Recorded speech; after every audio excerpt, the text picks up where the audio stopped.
So usually, most of the time, my interest in issues of scientific integrity goes through concerns about the role of metrics and the intersection between metrics of academic evaluation and new forms of misconduct.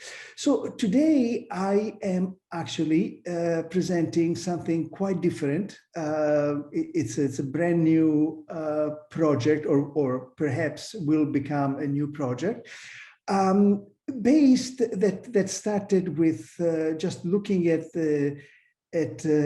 following the news in the last few months and seeing some new policies that were established by the EPA.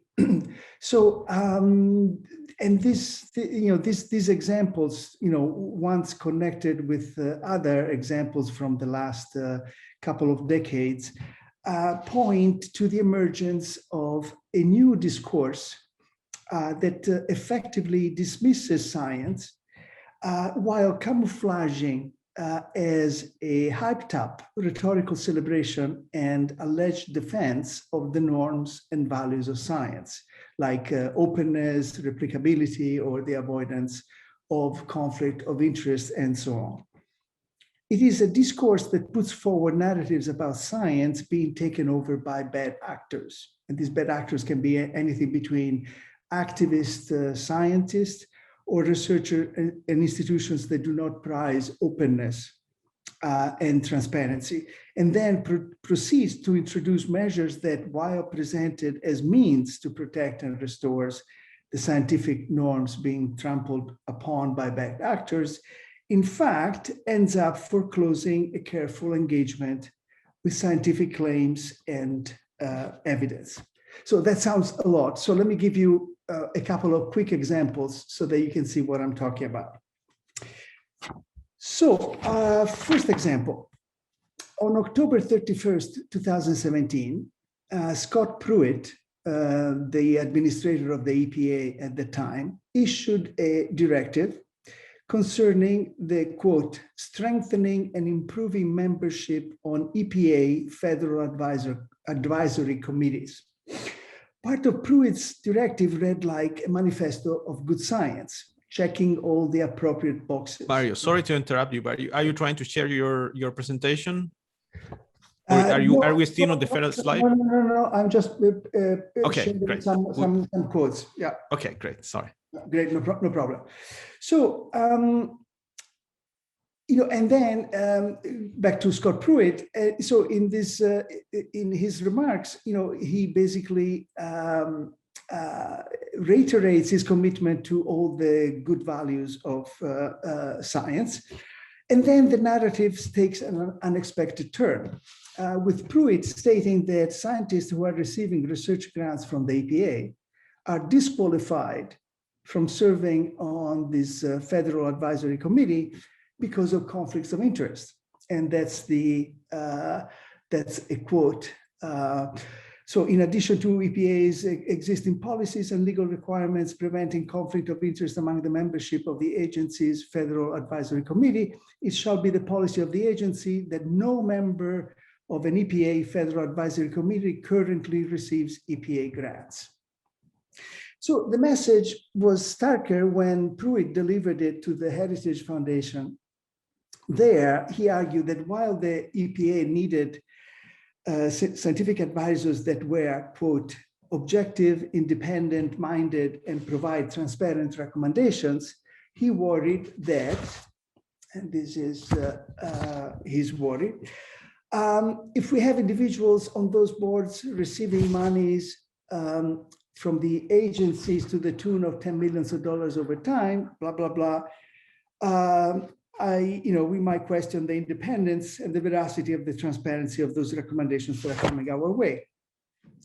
So what is happening here is that while in the past steps were taken to minimize the role of industry officials in serving on this advisory committee at the EPA, Pruitt moved in the opposite direction, increasing the presence of corporate representatives on these advisory committees while decreasing that of academic scientists.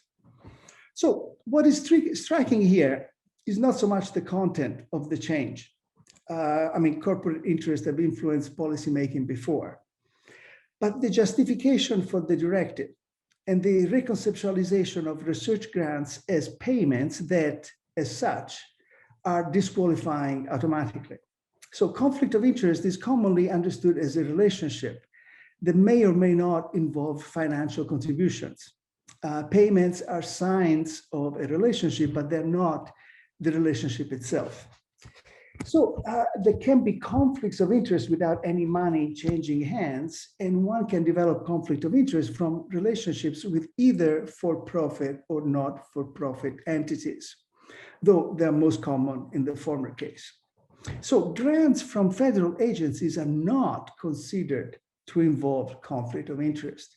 Scientists do not hide having received NSF, NIH, or EPA grants, but they're proud of them.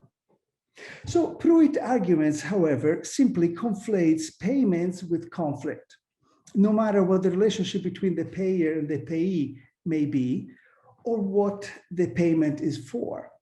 This is quite consequential because corporate environmental scientists do not seem to receive EPA grants, and therefore, according to Pruitt's definition, cannot have conflict of interest when serving on EPA's advisory boards. By contrast, academic scientists are disqualified because they receive EPA grants.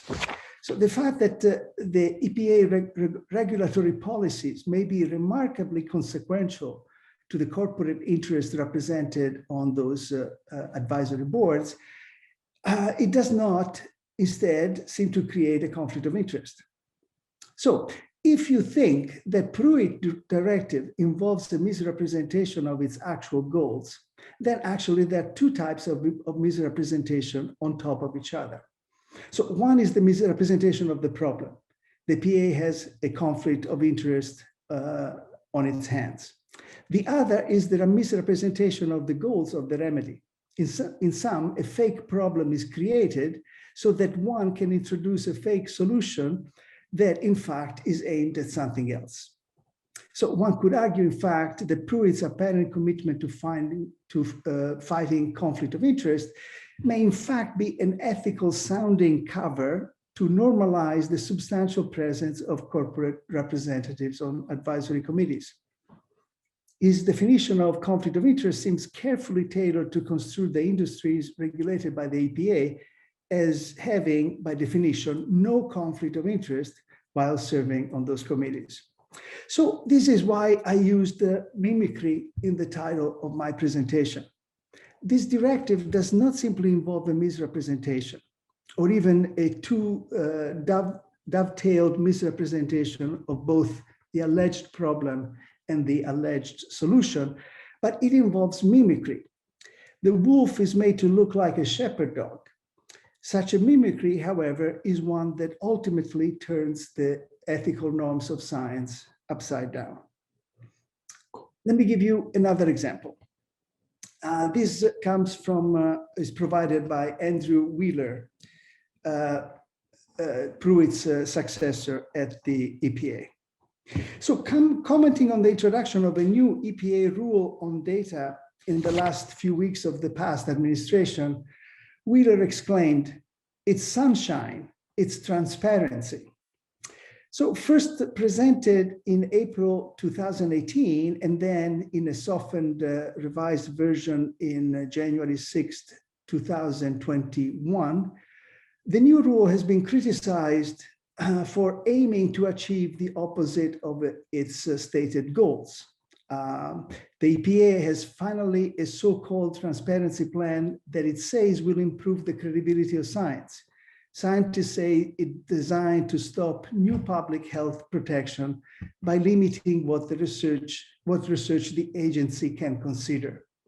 By the way, this is for the moment a moot point because a Montana court has already blocked this rule after, under the Biden administration. But that does not diminish what this example, the significance of this example in terms as a trend. So when originally presented, this so-called strengthening transparency rule, this. So it was intended to strengthen the transparency of EPA regulatory science. The proposed regulation provides that for the science pivotal to its significant regulatory actions, the EPA will ensure that the data and models underlying the science, and this is the punchline, will be publicly available in a manner sufficient for validation and analysis. So many critics have pointed out that behind this facade of commitment to transparency, openness, and replicability, the new rule would in fact allow the EPA to dismiss considerable, even crucial amounts of information as it develops its regulations. So many crucial studies concerning the health effects of environmental pollution do not make their data fully available as it could, because it could expose the identity of the patients. And this is a summary. These are some examples of the kind of policies that would not have been developed if this new rule about data availability would have been implemented. Okay. Sorry, Mario. This seems like something is touching the microphone and it's making a lot of noise. Something. Okay. All right. I will try to. Yeah, there is no problem now. I'll try to stay away from the table. So the emphasis on the EPA's ethical commitments to making the basis of its regulatory decisions transparent to the public is paramount in the text of the rule and the discourse that framed its introduction, including Wheeler's opinion piece in the Wall Street Journal. That stance is tied to a commitment, an apparent commitment to making the EPA accountable for, quote, the American public deserves to know which studies we are using to craft our regulations.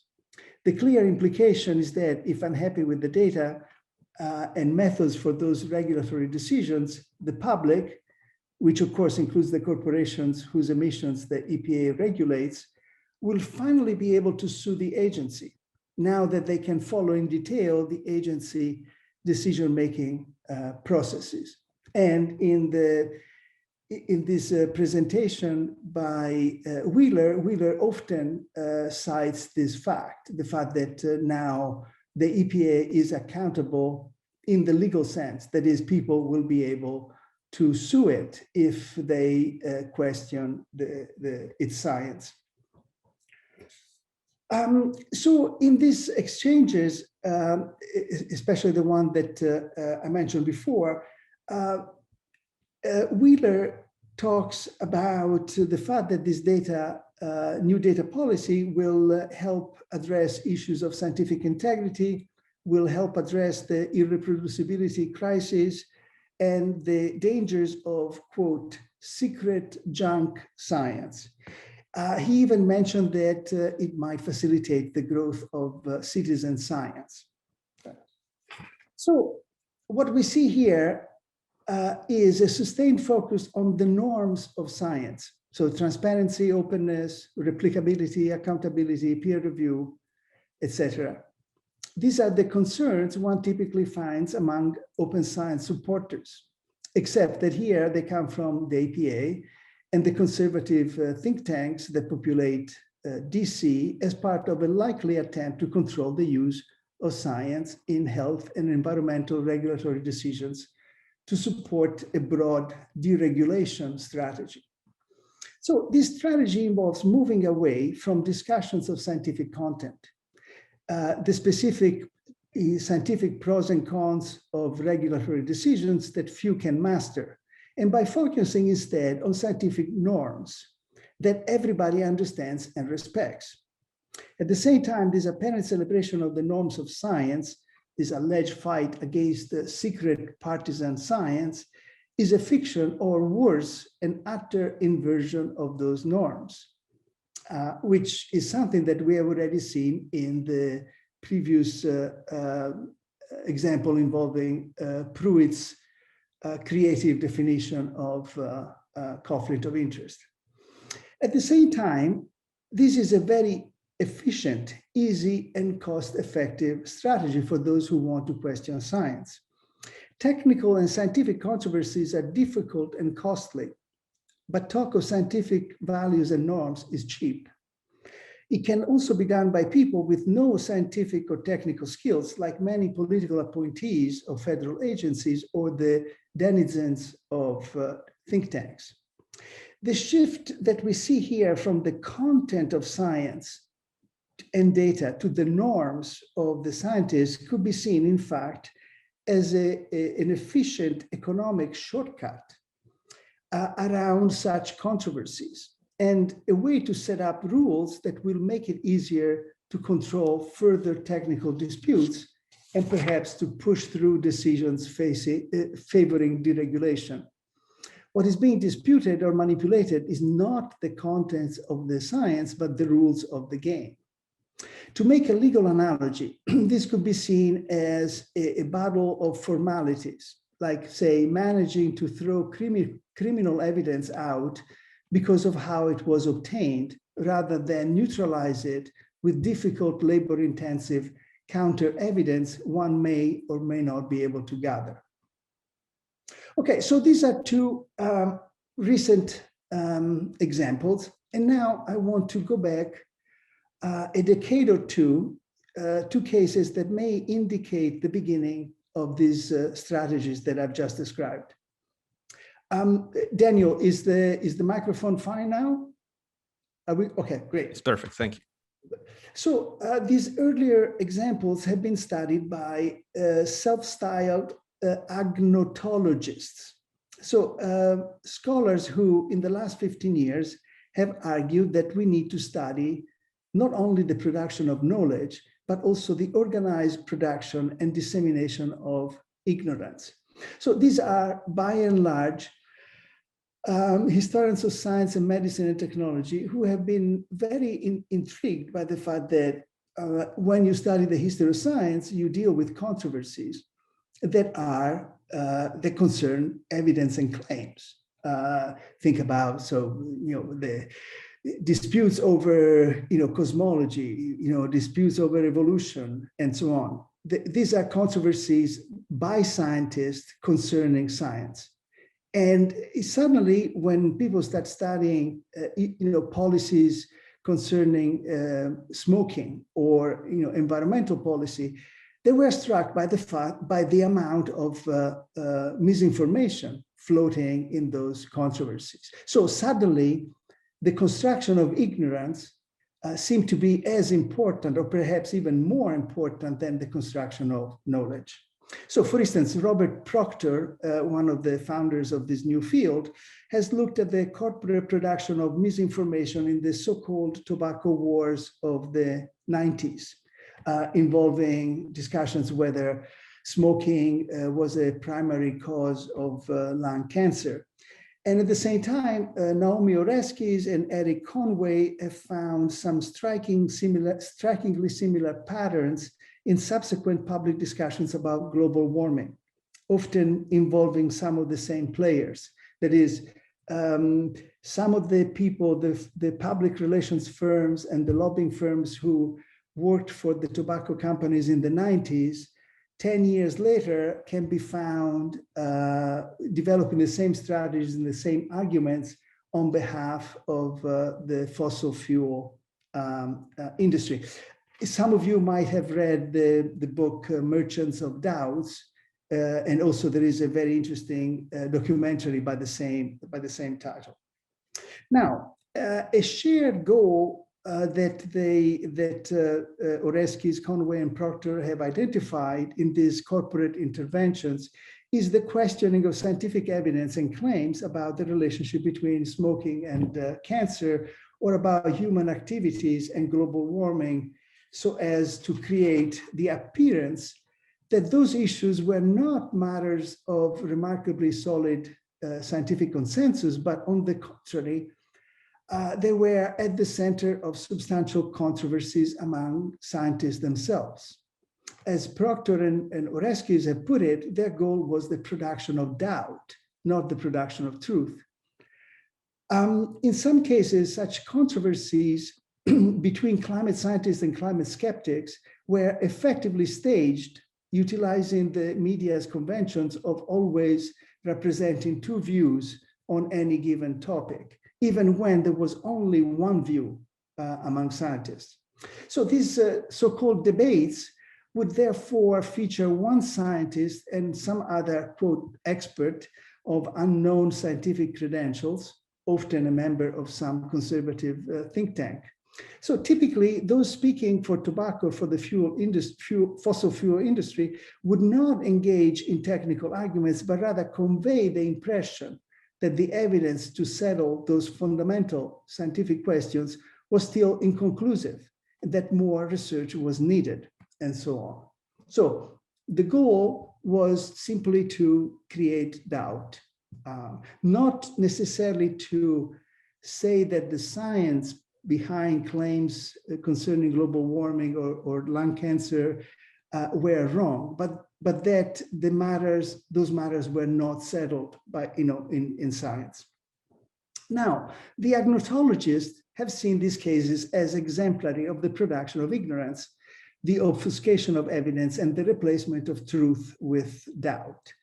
What I find interesting, however, is that the strategic production of doubt hinges, again, on the strategic mobilization and manipulation of the accepted norms of science. In this case, what sociologist Robert Merton called organized skepticism, that is, the commitment to critically questioning claims and evidence to make them better. That is, what makes climate skeptics look reasonable enough to be taken seriously by the public? It's that they're not perceived as behaving irrationally or dogmatically, but can instead represent themselves as more scientific than their opposing scientists. And let me explain what I mean. They can act to look modest, reasonable, careful, open-minded, etc., while the scientists who have good reasons and evidence to be doubt-free can be made to look arrogant, dogmatic, or even fanatic.